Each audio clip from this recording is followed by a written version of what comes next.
qui sont à la recherche de sensations fortes et qui font souvent des choix extrêmes, se lancent dans des jeux risqués. Il y a un adolescent de 16 ans qui est mort hier soir à Mont-Saint-Grégoire, c'était en Montérégie. Il avait inhalé du gaz butane et Félix Séguin semble bien que l'adolescent voulait se donner un high, comme on dit. Oui, il voulait essayer de nouvelles sensations. On sait que ce phénomène-là peut être répandu. Il semble assez isolé, par contre, en Montérégie. Le jeune homme de 16 ans, on l'a retrouvé en arrêt cardio-respiratoire dans sa résidence de Mont-Saint-Grégoire, résidence familiale. Vous voyez le gaz en question sous forme d'aérosol. C'est du gaz butane. C'est en vente libre, disponible dans les dépanneurs, dans les quincailleries. Alors, au sous-sol de sa résidence, on l'a retrouvé. Hier, c'est son père qui l'a trouvé. Il a été transporté à l'hôpital, mais les ambulanciers n'ont pu le réanimer. Et aujourd'hui, la famille est sous le choc et tient à transmettre un message important aux jeunes, justement, qui seraient tentés de se donner un high, comme on dit. Ce qu'on veut faire passer, c'est que, dans le fond, à tous les adolescents, à tous les enfants, c'est de ne pas essayer de nouvelles choses, d'essayer de la drogue ou d'essayer des nouvelles choses. C'est que il y en a déjà assez sur le marché comme ça, sans nécessairement essayer autre chose, ça donne rien. On a les résultats aujourd'hui, donc ça vaut même pas la peine. Il s'agit d'une fois, puis une fois de trop, dans le fond. Là. Les amis de ce jeune homme qui va à la polyvalente de Marieville sont aussi sous le choc. Il y a des intervenants là pour leur apporter support psychologique. Même le directeur semble un peu sous le choc. Il y aura là-bas l'enquête menée proprement par l'école pour trouver qui peut consommer du gaz butane, inhaler du gaz butane. Et on essaie de prévenir ça aussi, mais on sait que c'est des exceptions jusqu'à maintenant. Ce sont des exceptions. Merci Félix. Au revoir. Au revoir. Ça va du côté de Québec, alors qu'il y a eu un sauvetage spectaculaire ce matin. Et quelle histoire de Niterio. C'est une femme désespérée, hein, c'est le mot qu'on puisse dire, qui s'est jetée dans les eaux du Saint-Laurent et elle a été sauvée d'une mort certaine. Oui, alors la femme de 75 ans, très tôt ce matin, a appelé un taxi de chez elle à Charlebourg. Elle s'est fait reconduire jusqu'au quai du bateau Louis-Joliette à Québec, c'est à côté, en bas du château Frontenac. Et là, sans trop attendre, elle a décidé de se jeter à l'eau. Tout de suite, le chauffeur de taxi a appelé les secours. Et lorsque les pompiers sont arrivés, ils ont vu d'abord un policier qui tenait une perche qui retenait le corps de la dame. Ils ont pris la situation en main. Un pompier qui retient la dame, l'autre, comme on peut le voir sur les images, qui décide de descendre pour aller la récupérer. On remarque la façon dont il est habillé, pas de veste de sauvetage, des bottes qui prennent l'eau, qui deviennent très pesantes. Alors malgré tout, il a réussi à remonter le corps et ils ont réussi à sauver la dame. À la suite de l'événement, on a rencontré les pompiers en question. Bon, ils sont contents d'avoir sauvé la femme, mais ce qu'ils disent, c'est qu'ils auraient aimé avoir l'équipement nécessaire pour intervenir dans ce genre de situation. Et là, ça ouvre la porte à plusieurs problèmes. D'abord, la Ville dit qu'ils sont en train d'acheter l'équipement pour intervenir de façon plus efficace dans l'eau, mais il y a la question du fleuve Saint-Laurent. Ce n'est pas la juridiction des pompiers de Québec, c'est la juridiction de la garde côtière. Alors, heureusement pour la dame, elle a pu être sauvée parce qu'il était tout près du quai. Justement, avez-vous des nouvelles sur son état de santé, Denis? Bien, il y a quelques minutes à peine, j'ai parlé au centre hospitalier où on l'a accueillie. On a dit qu'on ne craint pas pour sa vie. Elle est en bonne santé. C'est évidemment une dame qui a besoin d'aide psychologique, mais son état de santé va bien. Mais tant mieux. Merci, Denis. Au revoir. Au revoir. On va reprendre une expression cliché. Ça passe ou ça casse ce soir pour le Canadien. 7e match entre les Glorieux et les Bruins et ça se passe à Boston. Mais il y a de l'action à Montréal. Karine Champagne, là où vous êtes, on se prépare à une grosse soirée. Oui, nous sommes arrivés à 16h, il n'y avait personne. Et là, déjà, vous voyez, ça commence à être beaucoup plus fébrile. Les gens arrivent, les gens sont contents, sont confiants aussi pour les Canadiens. Il faut dire que c'est une grosse soirée ici à la Cage aux Sports du Centre Bell. D'ailleurs, les employés ont été avertis parce qu'il y a le spectacle de Garou et il y a cette 7e manche de la série Canadien-Bruins. On a rencontré des gens qui vont tester leur amitié ce soir. Un partisan du Canadien, un partisan des Bruins de Boston. Il risque d'y avoir quelques flamèches tout à l'heure. Oui, comme les autres, à 2 ans. Ouais. Les Canadiens vont gagner ça 4-2. Pas de supplémentaire. Le vrai partisan, ça a plusieurs pleurs. Fait que ça, c'est le premier. Avec la signature de M. Bourque dans le dos. Il y en a un autre ici, avec le nounours. Un autre en dessous. Et puis un autre. Fait qu'on peut pas perdre avec un partisan comme ça. Il va y avoir des petites flèches un bord et l'autre, mais... La preuve qu'on s'aime. La différence, c'est que tu vois, à Boston, ils ont besoin de plusieurs pleurs. Puis moi, le Canadien, c'est dans le cœur qu'on l'a. Bon, moi, je pense bien que le Canadien va gagner. Et ils vont massacrer les Bruins comme les autres. À 2 ans. Ouais. Bon, Alors, Richard, je peux dire que je vais suivre ces deux messieurs au courant de la soirée, voir s'ils vont toujours être amis à 22h. Voir si le partisan des Bruins va devoir se déshabiller avec le temps, s'il va perdre sa chemise ou son chandail. Merci, Exactement. Karine. Salut, Richard. Au revoir. Le maire de Longueuil, Jacques Olivier, sort le bonhomme 7 heures contre les diffusions. On veut pas faire peur à personne, on veut parler de la réalité. Et puis, le pédophile Marc Dutou est pour la première fois confronté à une de ses victimes.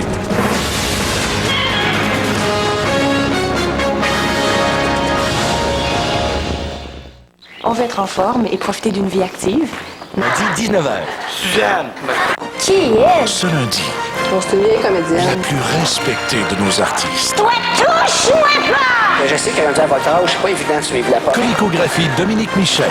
Ce lundi, 20h. Ce lundi, Monk mène l'enquête à sa façon. Il l'appelle Dale la baleine. Il pèse 402 kilos. Celui ou celle qui l'a tué a fait une bonne action. Monk, première de la saison régulière, ce lundi, 21h à TVA. C'est tout un numéro. Il est unique en son genre. C'est un drapeau. Il scrute les quatre coins du monde pour vous les présenter. C'est un maniaque de la nature et de ceux qui l'habitent. Regardez-moi cette tête. C'est sa passion, nous faire découvrir leur rôle sur la Terre. Voici l'alligator et voici le crocodile. Il nous dévoile tous leurs secrets. Il n'a peur de rien, ou presque. Pourquoi tu avales mon poignet? Suivez Jeff l'aventurier dès le 29 avril à TVA. C'est la folie du printemps chez Bernier et Crépeau. J'étais sceptique. Maintenant, je le sais que ça se peut. Mais oui, ça se peut. À partir de 19 995 $, conduisez l'inégalé Chrysler Sebring 2004. Chez Bernier et Crépeau, toujours le plus bas prix, c'est garanti. Longueuil sort ses munitions pour contrer les diffusions municipales. En fait, Yves Malo, on pourrait parler d'artillerie lourde parce que l'étude qui laisse entrevoir des scénarios apocalyptiques du genre 42 d'augmentation du compte de taxes dans certains cas, ça fait peur. Ben, écoutez, Richard, on se doutait bien que la ville de Longueuil, qui avait commandé cette étude à la firme Sécor, on s'attendait bien que les conclusions soient en faveur de la grande ville, mais vraiment, cette étude n'y va pas de main morte parce qu'on évoque des scénarios catastrophes pour d'anciennes villes, surtout, coïncidence, des anciennes villes, celles qui sont le plus diffusionnistes. Par exemple, on vous montre un tableau. S'il y avait des fusions, un des scénarios, c'est que la municipalité de Saint-Bruno se retrouverait avec une hausse du compte de taxes de 42,6 %, Boucherville 20,5 %, Saint-Lambert 12,2 %. À la lumière de ces scénarios catastrophes, le maire Olivier lance un message aux contribuables. On l'écoute. Il est important que l'ensemble de la population qui est blessée, je dirais celle, autant que ce soit à Boucherville, à Saint-Bruno ou à Saint-Lambert, une population qui se dit blessée, mais le problème de dire on va sortir, il est pire. Il est pire. Or, la politique du pire ne devrait pas s'appliquer. Bon, prochaine étape pour ce qui est du dossier des diffusions, mercredi après-midi avec les études commandées par Québec. Absolument. Et curieusement, c'est la même firme que celle qui a fait l'étude pour Longueuil, donc la firme Sécor. Ben, déjà, le maire Olivier nous a dit, si vous pensez que nos scénarios sont catastrophiques, attendez les études de mercredi. Donc vraiment, la campagne est partie en prévision des référendums du 20 juin prochain. Merci Yves. Au revoir. Au revoir. Il y a beaucoup de grogne contre la Régie de l'assurance-emploi sur la Côte-Nord et dans Charlevoix, tellement que ça a mobilisé une bonne partie des gens de la région qui ont participé à une manifestation monstre à Forestville. On en parle avec André Normando. André, il y a 1500 personnes. C'est quand même pas mal pour le coin, là. Oui, c'est beaucoup. Bon, si on compte ici, dans l'ouest de la Côte-Nord, il y a à peu près 2500 travailleurs saisonniers qui tombent sur le chômage donc annuellement. 1500 qui ont participé à cette mobilisation générale. On peut presque dire que tout le monde était là. On participait à la messe. On participait, bien entendu, à cette marche populaire pour dénoncer les régimes de l'assurance-emploi. C'est un message des élus. Ça faisait un mois qu'on l'attendait, cette marche-là, parce qu'on doit travailler 420 heures pour avoir 28 semaines de prestations depuis l'an 2000, ce qui est vraiment pas beaucoup. Et à compter d'octobre, on compte même remonter ces mesures-là à 455 heures pour 21 semaines de prestations. Donc, on n'était vraiment pas d'accord. On a voulu le faire savoir au gouvernement. On disait que cette marche était apolitique, mais il y avait des députés de presque tous les partis qui étaient là, même un du NPD du Nouveau-Brunswick qui a fait la route jusqu'à Forestville. Et on peut déjà vous dire que les gens qui étaient là en ont ras-le-bol, c'est le cas de le dire, et veulent le faire savoir, bien entendu, aux députés. Mais ici, à Forestville, les commerces étaient même fermés. 9 commerces sur 10 étaient fermés pour participer à cette marche-là, pour les appuyer. Et les enfants des écoles, comme vous pouvez le voir sur les images, ont aussi accompagné leurs parents. On vous fait entendre quelques manifestants. Après ça, avec un secondaire 5, c'est quoi que tu fais? Le marché du travail, c'est saisonnier. Fait que c'est une chaîne. T'sais, moi, je travaille à temps plein. C'est sûr, s'il n'y a personne pour acheter, l'économie ne roule pas. Fait qu'automatiquement, c'est ma job qui est en jeu aussi. À voir maintenant, André, si le message de toute une région est entendu par les élus, hein? Bien, on l'espère bien. Gilles Duceppe, même, le grand chef du Bloc québécois, devait faire partie de cette marche. Malheureusement, les élections n'ont pas été déclenchées, donc il avait une meilleure place à Ottawa, disait-il aux manifestants, ce qu'il ne leur a pas plu, bien entendu. Naturellement. Merci, André. Au revoir. Au revoir. Bonjour, Colette. Bonjour, Richard. On regardait Denis Thériault à Québec. Un de ses vents a décoiffé de ce côté-là. Là. Puis aujourd'hui, c'était un peu pareil. Oui, ici aussi, c'est très venteux. Je vous dirais que c'est venteux sur tout le sud-ouest du Québec et le long de la vallée du Saint-Laurent. Je vais vous résumer la journée pour tout le Québec. Sud-ouest du Québec, c'était venteux, très doux, de bons vents, de forts vents du sud-ouest, des pointes jusqu'à 90 et même 95 km à l'heure. Les températures varient entre 17 et 25 degrés. Ça, ce sont tous les secteurs de Québec et à l'ouest. Maintenant, pour les régions un peu plus à l'est, c'était un peu plus frais. Dans la région de Sept-Îles ce matin, 5 à 10 cm de neige. Il y a quelques instants, c'était encore de la pluie verglaçante. Ça devrait se changer en pluie au cours des prochaines heures. Écoutez, le retour au calme pour demain, le retour du beau temps, et je vous en reparle plus tard. Merci, Colette. À l'étranger, maintenant, on s'en va du côté de la Belgique, alors que ça a été une journée importante dans le procès du pédophile Marc Dutroux. Sabine Dardenne, l'une de ses victimes, qu'il a séquestrée et violée pendant 80 jours, a témoigné. C'est la première fois que la jeune femme revoyait son agresseur depuis le 15 août 1996, c'est-à-dire le jour où elle a été libérée. Elle n'avait que 12 ans à ce moment-là. Après l'audience, elle a dit espérer que le jury croit son témoignage par respect pour les 4 victimes du pédophile qui n'ont pas survécu. Je me dis qu'il y a plein de gens qui peuvent plus parler, il y a plein de gens qui veulent entendre et ça m'a fait du bien de mettre les points sur les i, vu qu'il y avait eu aussi des histoires il y a plusieurs années comme quoi je disais pas la vérité et ça m'avait pas plu du tout. Pat Burns dirige maintenant le plus dur affrontement de sa vie. Et à venir, ma chère Mustang, c'est à ton tour de te laisser parler d'amour.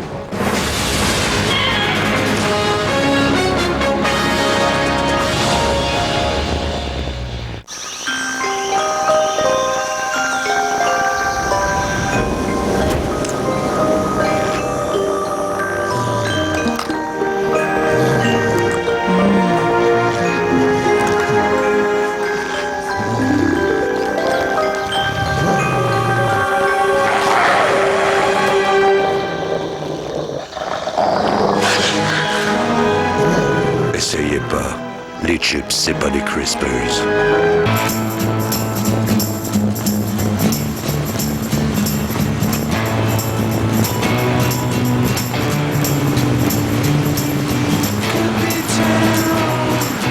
Apparemment, lorsque vous êtes propriétaire d'une Saturn, vous ne voulez plus conduire autre chose.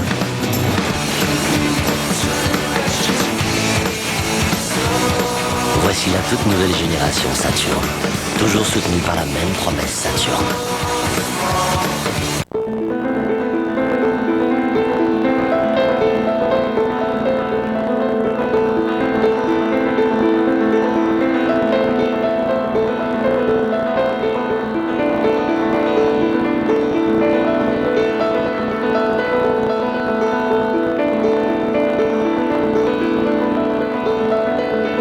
Le Sauveur de Maple Leaf est le gage que nous utilisons du grain végétal sans sous-produit animal. Maple Leaf, toujours de notre mieux.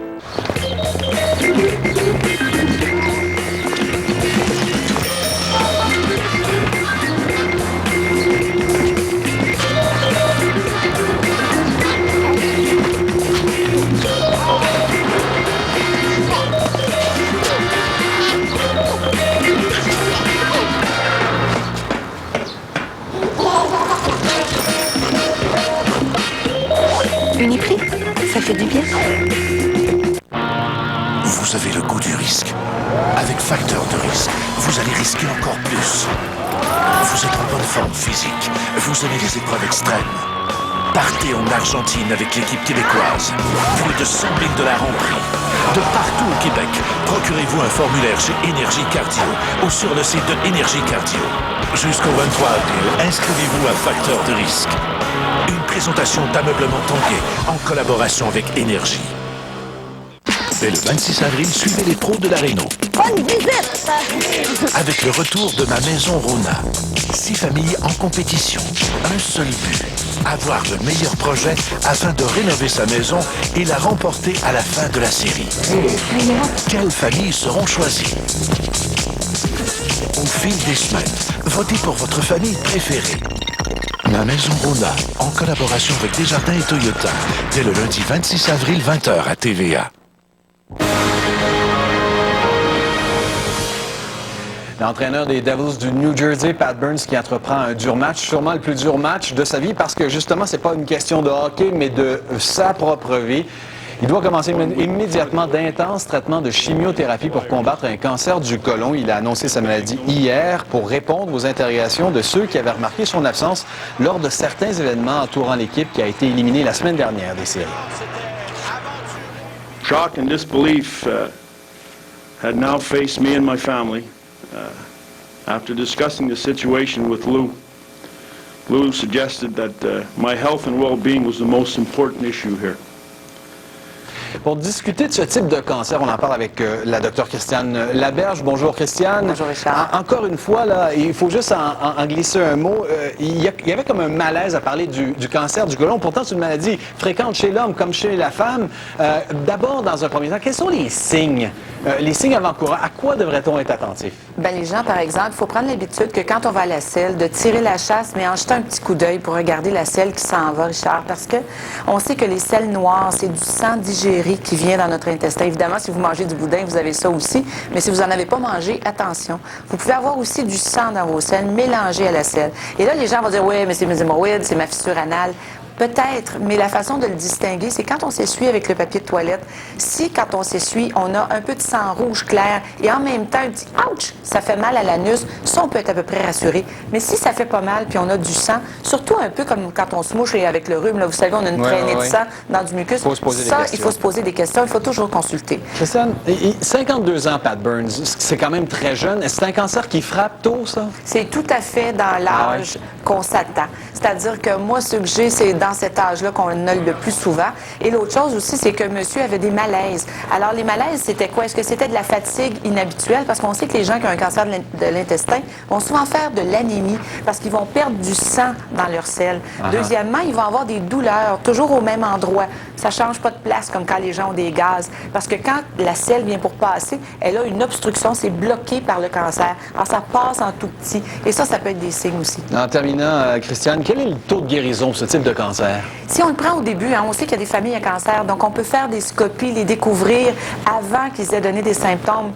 On peut faire de la prévention, 90% de succès. Si on attend que toute la paroi soit envahie puis qu'il y ait même des cellules qui aillent faire des bébés dans les ganglions, ça, c'est moins bon. Mais si, en plus, il y en a des métastases dans le foie, bien là, on calcule que c'est à peu près 3%. Mais la nature est bonne et on ne peut jamais prédire. C'est vrai. Docteur Laberge, merci beaucoup d'avoir été avec nous. Au plaisir. Au revoir. Après la pause, entre deux joints, ils vont à l'école. Les profs, ça, c'est vraiment pas un problème. Ils nous achètent jamais. Et puis, halte là, halte là, halte là. Les Canadiens sont-ils encore là?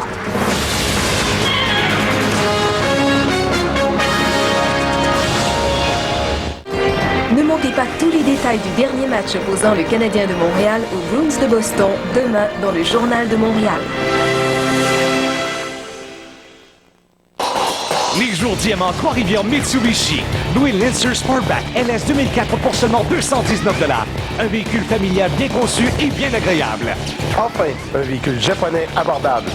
Trois-Rivières Mitsubishi, boulevard Saint-Jean. Signature Maurice Tanguay vous convie au Mondial de l'ameublement. 18 pays représentés sur 50 000 pieds carrés de meubles et d'accessoires décoratifs. Italie, Chine, Inde. Des meubles conçus par les plus grands designers au monde. La collection Jessica McClintock des États-Unis. La splendeur du cerisier marbré et du fer forgé allie le charme au romantisme. Pendant le mondial de l'ameublement, nous livrons partout. Et tout est payable en 36 versements. Signature Maurice Tanguay, Place Sainte-Foy, Québec. Le Grand Prix de Trois-Rivières, 35 ans et toujours unique. 10 courses en plein cœur de la ville. Plus de 200 pilotes, 100 000 spectateurs. De nouvelles séries, des performances, de l'adrénaline, de la vitesse. En pleine rue 3 jours, les 30, 31 juillet et 1er août. Ici Michel Barrette. Faites comme moi et entrez dans l'action au Grand Prix de Trois-Rivières. Économisez.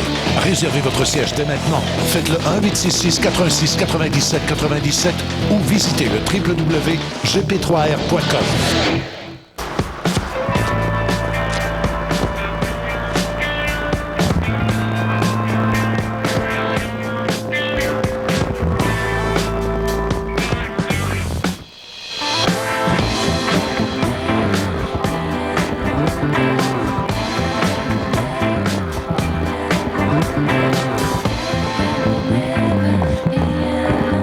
L'aubainerie Concept Mode. Osez entrer. Les jours diamants Trois-Rivières Mitsubishi. Louez un Outlander LS 2004 pour seulement 249 $. Le véhicule utilitaire sport Outlander, une valeur sûre. Enfin, un véhicule japonais abordable. Trois-Rivières Mitsubishi, boulevard Saint-Jean. Cette semaine, de l'or plein les yeux. Et le retour des perles avec Jean Hiroldi. Avec Mitsu ce mardi 19h, la nouvelle saison de Clin d'œil. L'Unitrino Look avec son programme 29 vous simplifie la vue en un clin d'œil. Si portier les râpes, carte blanche.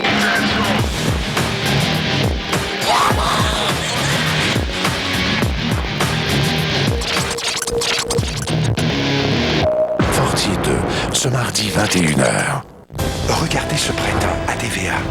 Regardez Ma Maison Rona, lundi 20h. 2 maisons, 2 familles, ça promet. Regardez Manque, lundi 21h.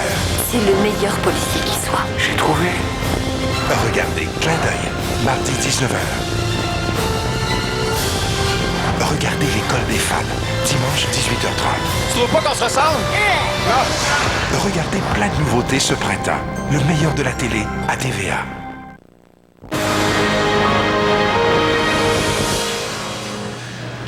On l'a vu, on l'a senti plus que jamais aujourd'hui à Montréal, c'est le printemps. Et parlez-en aux enseignants, ça a tout un effet sur les jeunes. Maxime Landry, on a déjà parlé, on en parle souvent de l'exode des cerveaux, mais là, vous nous parlez du phénomène du dégel ou du gel des cerveaux. Oui, tout dépend du point de vue où on se place. Allez faire un tour dans un parc lorsque le printemps arrive, que vous êtes proche d'une école secondaire, vous allez voir que les jeunes, contrairement à l'hiver, ne sont plus dans le cabané du tout. Ils profitent souvent de la pause du dîner pour aller dans le parc.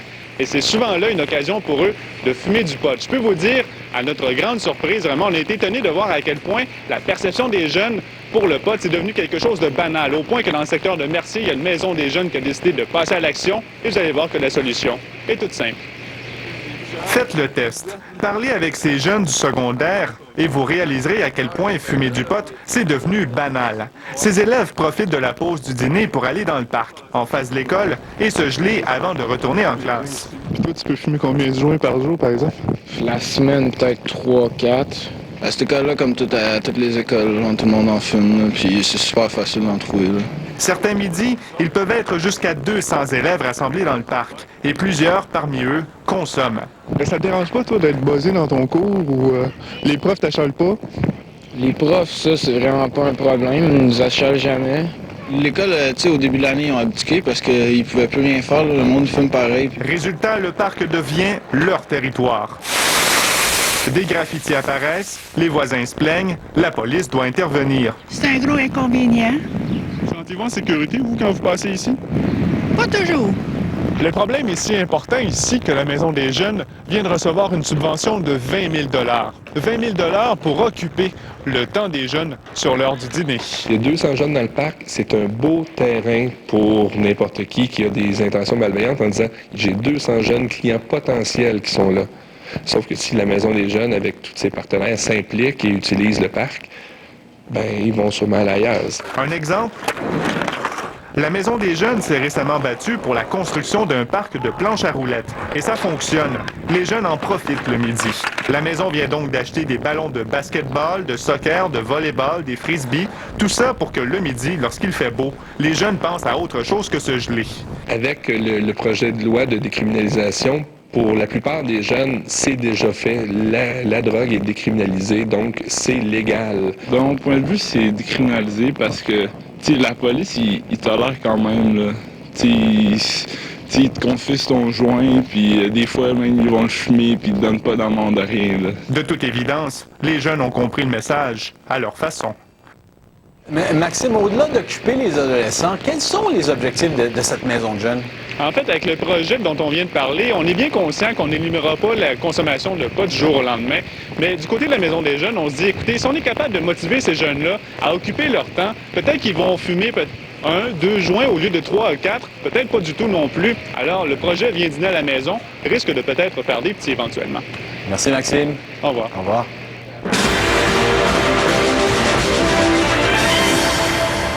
Bonsoir Claude. Salut Richard. Reprenons au vol cette histoire de Maxime du pot autour des écoles, dans les écoles, autour des écoles. C'est un peu aussi l'impact du changement de garde, là, les gangs de rue qui prennent la place des motards des Hells. Il n'y a aucun doute, Richard, que depuis quelques années, en fait, on devrait dire depuis 16 mois, on sait que les motards ont été neutralisés d'une certaine façon grâce à l'opération Printemps 2001. Il y a d'autres groupes de personnes qui ont pris la relève et on pense entre autres à la question des gangs de rue, mais d'autres groupes également. C'est pas juste les gangs de rue. Et j'en parlais avec des policiers récemment, et lorsqu'arrive le printemps, c'est sûr et certain que c'est un domaine extrêmement payant. On a fait mention dans ce reportage un endroit bien spécifique à Montréal, mais que parler aux corps policiers à travers le Québec, parler à la Sûreté du Québec, à chaque printemps, c'est le même problème, et c'est très payant pour l'organisation criminelle parce que ça devient une source importante. Les jeunes, on s'organise d'abord. Les organisations criminelles trouvent des personnes à l'intérieur des écoles. Ouais, ils ont leur pusher dans place. C'est sûr. Souvenons-nous de ce qui s'est passé à Saint-Jean-sur-Richelieu il y a un an, à peu près 1 an et demi, lorsqu'on a fait une opération d'envergure avec des agents doubles et des agents sources à l'intérieur. Alors, c'est sûr et certain que c'est devenu très banal pour bien des jeunes fumer un joint, 2. On a entendu qu'il y en a même qui fument 4-5 joints durant la période de l'heure du dîner. Comment voulez-vous une personne, un jeune de 16-17 ans, qui prend 5-6 joints dans l'heure du midi peut être conscient au niveau de ses études? C'est devenu un problème majeur. Les forces policières vont tenter de se mettre au niveau de pouvoir essayer de contrôler ces gens-là, mais c'est très difficile. Puis pour le crime organisé, c'était payant autrefois pour les motards et c'est devenu extrêmement payant pour les organisations criminelles, entre autres ce qu'on appelle communément, Richard, les gangs de rue. Merci Claude. Au revoir, Richard. Au revoir.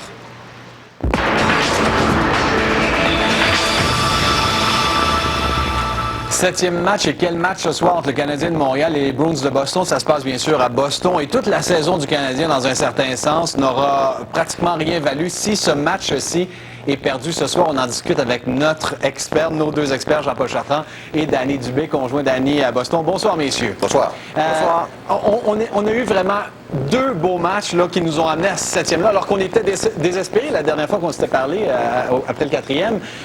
Quelle est l'ambiance dans le vestiaire et parmi les joueurs, Danny? Je pense qu'il y a beaucoup de confiance. C'est normal parce qu'ils ont eu du succès. Match numéro 5, match numéro 6. Ils ont vraiment contrôlé l'adversaire. Thornton ne joue pas du bon hockey. Ils ont marqué des buts en avantage numérique. Ils jouent bien dans la zone neutre. Dans leur territoire, ils contiennent bien la... De ce côté-là, votre sentiment, c'est quoi? C'est que Toronto aussi a perdu momentum? Hey, à Toronto, là, on a pris des bonnes décisions. Sundin n'était pas à 100%. Contrairement à ici où on dit que Thornton n'est pas à 100%, on l'a laissé de côté puis on a joué avec les joueurs qui étaient disponibles. Et Toronto trouve toujours le moyen de gagner dans les matchs cruciaux. Ils ont gagné le match numéro 5 qu'ils devaient absolument gagner. Donc moi, je pense que Toronto va remporter cette série.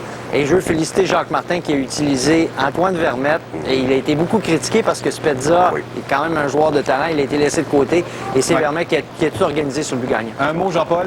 Je pense aussi que les Maple Leafs ont l'emporté, surtout à cause de Ed Belfour. Parce qu'hier, si le match est allé si loin que ça, c'est parce que les Eagles, ils arrêtent pas mal tout ce qui se passe de près de son but présentement. Là. Messieurs, merci beaucoup. On s'en reparle. D'accord. Vous savez qu'avec le match qui se passe à Boston, de ce côté-là, bien sûr, on imagine l'ambiance, mais ici même à Montréal. Il y en a de l'action, de l'énergie. Les routes au cours de les vents qui vont diminuer d'intensité au cours de la matinée. Qui ont décidé de déambuler près du Centre Bell et entre en fait le Centre Bell et un restaurant du boulevard des Carrés. C'est que la popularité de la voiture ne s'est jamais démentie au fil des ans et tout indique que ça va continuer l'année prochaine avec le lancement d'un tout nouveau modèle inspiré de celui de la fin des années 60. Au retour, Richard Latendresse reçoit Stéphanie et Marc-André au lendemain de la grande finale de Star Academy.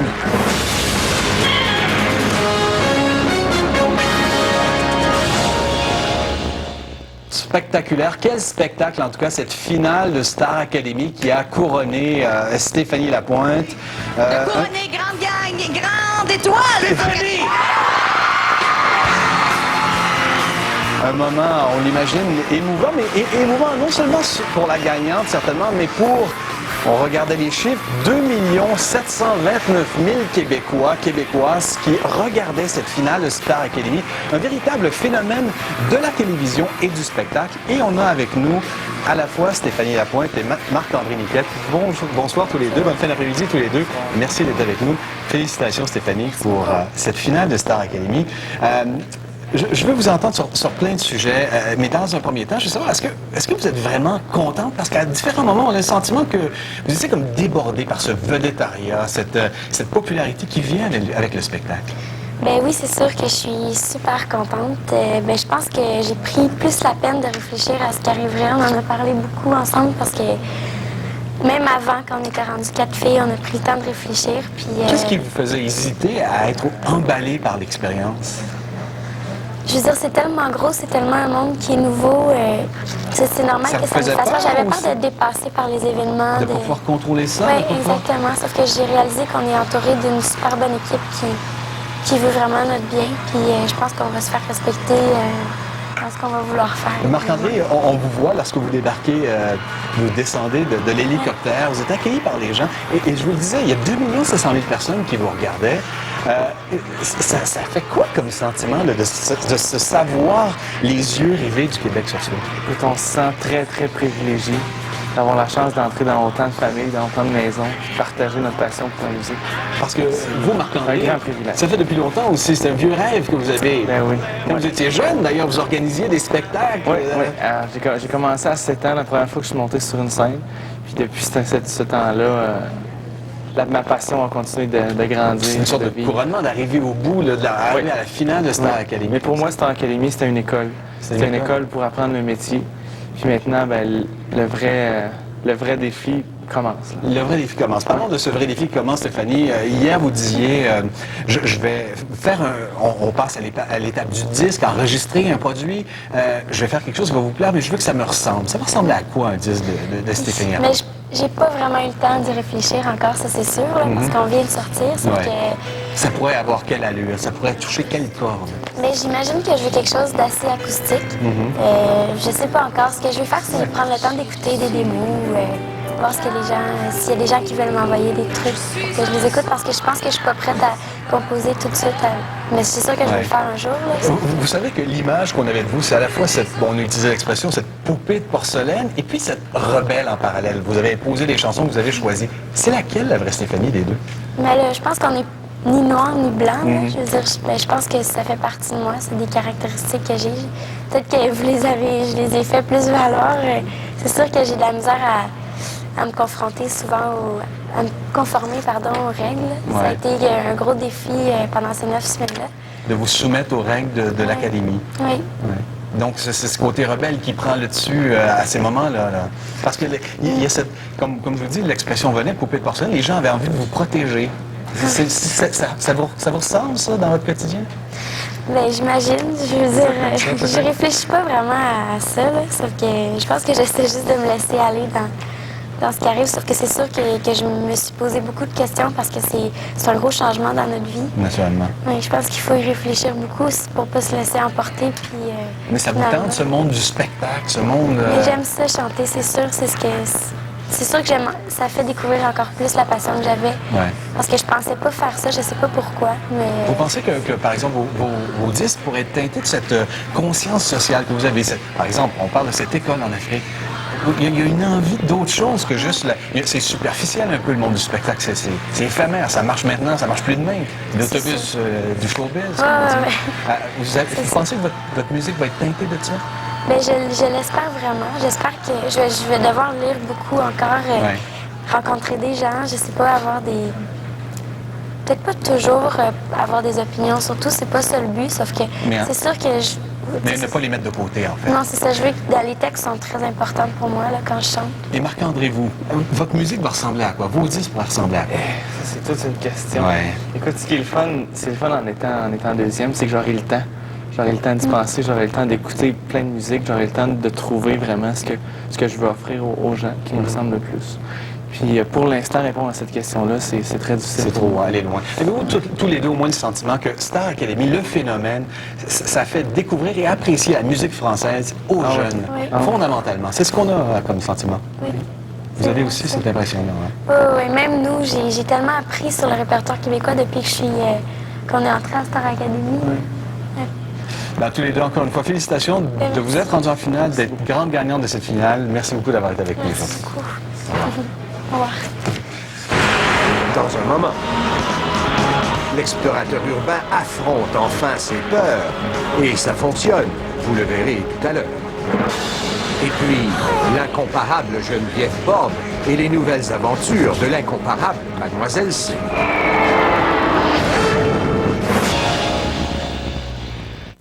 Diana Jones qui sommeille en vous, notre explorateur urbain a une suggestion de sortie à vous faire. Un parc zoologique de reptiles. Mais attention, ce n'est surtout pas pour les cœurs sensibles.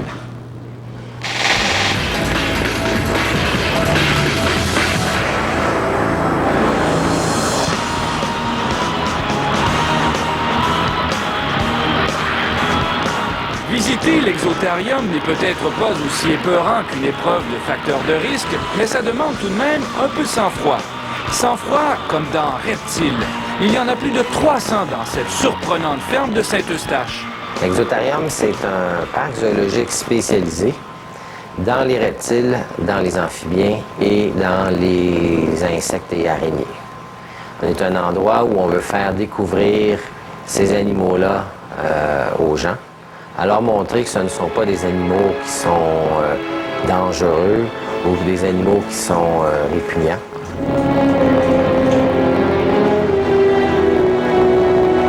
Au total, on peut admirer pas moins de 145 espèces d'animaux et d'insectes différents. Des tortues aux lézards, en passant par des pythons de 72 kilos. Un zoo unique en son genre au Québec. Ici, les visiteurs sont même autorisés à toucher certains reptiles et à nourrir les alligators. J'ai commencé à m'intéresser aux reptiles très jeune, vers l'âge de 4 ans. Après un voyage en Europe, où j'avais vu des petits lézards, et j'avais essayé de les attraper, mais c'est des lézards qui laissent partir leur queue pour se défendre. Alors j'avais juste attrapé les queues, alors ça m'a fasciné. Après avoir collectionné les reptiles pendant des années, Hervé Maranda s'est lancé dans la reproduction à la fin des années 80. Puis, pour faire partager sa passion, il a ouvert Exotarium en 1990. Quand on voit un reptile à la télévision, c'est rarement dans ses plus beaux jours. C'est souvent quand il va nous mordre, nous faire peur, nous essayer de nous manger ou n'importe quoi, ce qui est faux. Mais reste que se faire attaquer par un reptile, aussi petit soit-il, ça reste un choc. Il est où? Il est dans là. Dominique Carpin, TVA, à Saint-Eustache.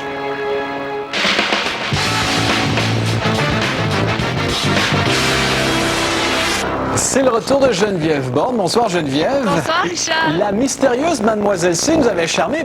Marie-Chantal Perron s'est lancée dans de nouvelles aventures. Oui, c'est l'incomparable Mademoiselle C, incarnée par l'incomparable Marie-Chantal Perron. Bonsoir Marie-Chantal. Salut, salut. Alors tu vas vivre de nouvelles aventures. Oui. Qu'est-ce que c'est exactement qu'elle va vivre cette fois-ci, Mademoiselle C? Dans l'incomparable Mademoiselle C se retrouve dans une espèce de ville triste où les gens sont moroses et puis elle va s'initier dans la vie des gens en fouillant dans leur courrier. Et parallèlement à ça, elle va essayer de vaincre le méchant Maurice Moron, qui est joué par Pierre Lebeau, qui est magnifique là-dedans. il veut instaurer, Maurice Moron, des casinos express partout dans la ville pour ruiner les gens. Alors, elle va essayer d'empêcher ça, puis elle va tomber en amour. Elle va tomber en amour en plus? En plus. Une belle histoire? Oui, une belle histoire d'amour. Oui, puis il y a des enfants, puis il y a plein d'affaires. C'est sûr que le deuxième s'adresse un peu plus aux ados que les jeunes enfants. Oui. Parce que c'est plus rock'n'roll, puis ben, tu verras, là, la musique à groove, tout ça. Là. Elle veut apporter du spling, elle, dans la vie. C'est quoi du spling? Le spling, selon Mademoiselle C, c'est tout ce qui nous rend plus vivants. Alors, c'est-à-dire un regard toujours curieux, naïf, aimer la vie, être heureux avec des petites choses qui viennent de l'amitié, de l'amour. Essayer de garder un regard enfantin. Sur la vie. Mais toi, tu as un regard enfantin en général sur la vie. Le plus possible, mais je l'ai pas tous les jours. Pas tous les jours. Non. Mais quel plaisir sortir à jouer ce personnage-là? Bien, c'est un personnage tellement lumineux, tellement généreux, tellement rempli tellement humain, même si c'est un ange, que ça peut pas faire autrement que de me faire du bien.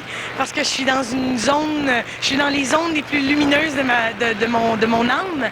Alors, puis quand je vois tous ces enfants-là qui me regardent avec des yeux gros comme des 2 piastres, je me dis, ben je dois pas être seule à être contente d'être là.